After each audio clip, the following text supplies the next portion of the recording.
Assalamualaikum, halo semua.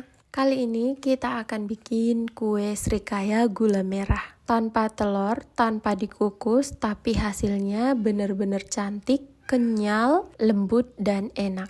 Tonton terus videonya ya. Pertama, di sini kita siapkan 500 gram beras ketan putih. Kemudian ini kita siram dengan air dan kita rendam sekitar 2-3 jam. Atau kalau misalnya teman-teman mau merendam semalaman juga boleh-boleh saja. Dan selanjutnya ini setelah dibiarkan sekitar 2-3 jam. Selanjutnya ini kita cuci bersih. Nah, sambil mencuci kita bisa lihat kalau misalnya ada kotor-kotoran, jadi bisa kita buang.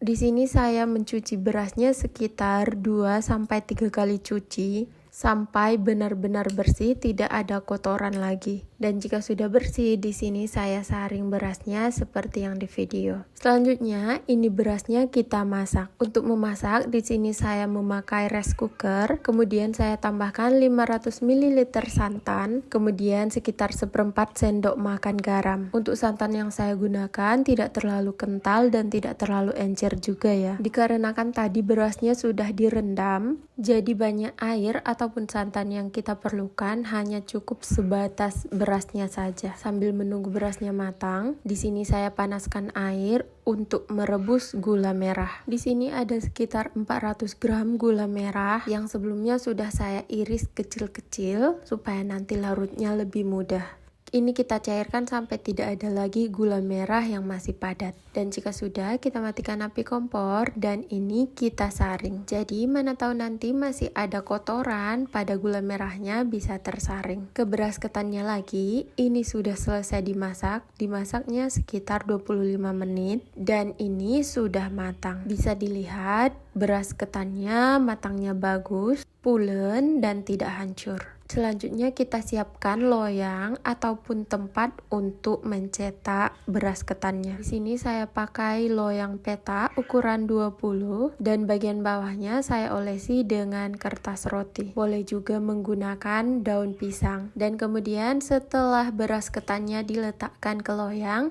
ini kita tekan-tekan sampai padat. Saya pakai sendok nasi dan untuk setiap sudutnya atau untuk meratakan sudutnya saya pakai ujung dari sendok nasinya. Pokoknya beras ketannya ini kita tekan-tekan supaya nanti beras ketannya menjadi padat. Dan ini sudah cukup padat, ini kita biarkan dulu ya. Selanjutnya kita bikin untuk bagian atasnya. Di sini saya pakai 2 buah tepung han kue. Teman-teman kayaknya kalau sering bikin kue pasti nggak asing lagi sama tepung ini. Biasanya kalau saya untuk membukanya saya patahkan. Kemudian kita butuh agar-agar powder yang plain 1 bungkus. Dan untuk melarutkannya di sini saya langsung memakai santannya. Pokoknya untuk keseluruhan santan yang kita butuhkan untuk membuat bagian atasnya ini ada 500 ml santan. Ini kita aduk sampai tidak ada lagi tepung ataupun agar-agar yang bergerindil. Nah, sisa santannya kita masukkan ke teflon ataupun panci. Kemudian kita tambahkan dengan gula merah yang sudah dicairkan tadi. Jangan langsung dimasukkan semua, sisakan sedikit dulu supaya nanti tidak terlalu manis. Atau jika memang masih kurang manis bisa ditambahkan. Kemudian ini kita masukkan larutan tepung yang tadi. Kita masak dengan api sedang cenderung kecil. Di sini juga saya tambahkan 1/4 sendok makan garam. Dan di sini teman-teman sudah boleh mengicip ya.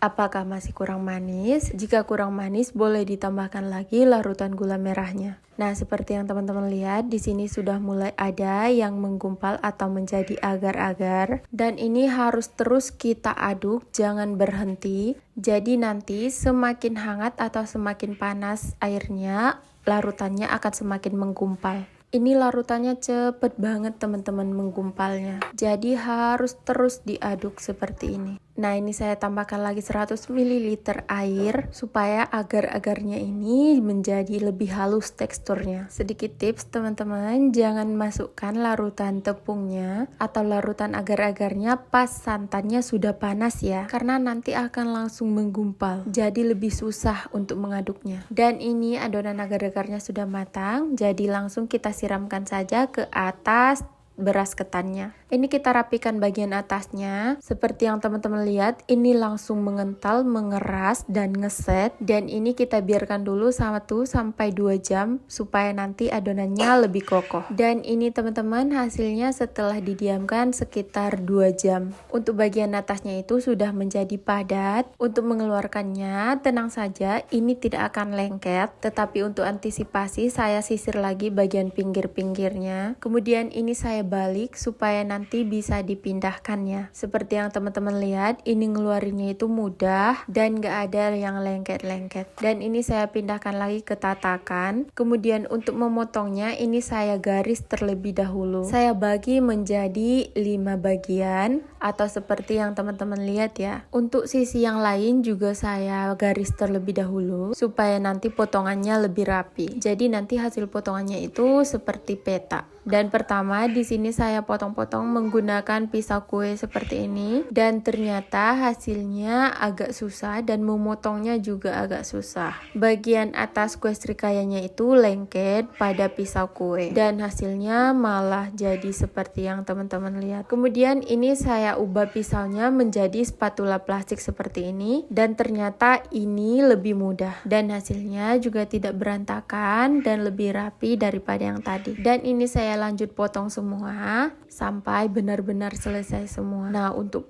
potongannya teman-teman bisa sesuaikan dengan selera ya. Boleh menjadi persegi panjang, boleh juga menjadi kotak seperti yang saya bikin. Dan ini dia hasil kuenya teman-teman. Ini tuh wangi, lembut, enak, manisnya pas. Wangi dari beras ketannya ada, wangi dari agar-agarnya ada. Cara bikinnya juga mudah karena ini nggak pakai telur, tapi hasilnya bisa teman-teman lihat cantik, mulus, dan tanpa kukus-kukus. Bahan-bahannya juga simple, cukup beberapa bahan aja. Oke teman-teman, sampai sini dulu buat videonya. Semoga bermanfaat. Sampai jumpa di video aku selanjutnya. Assalamualaikum.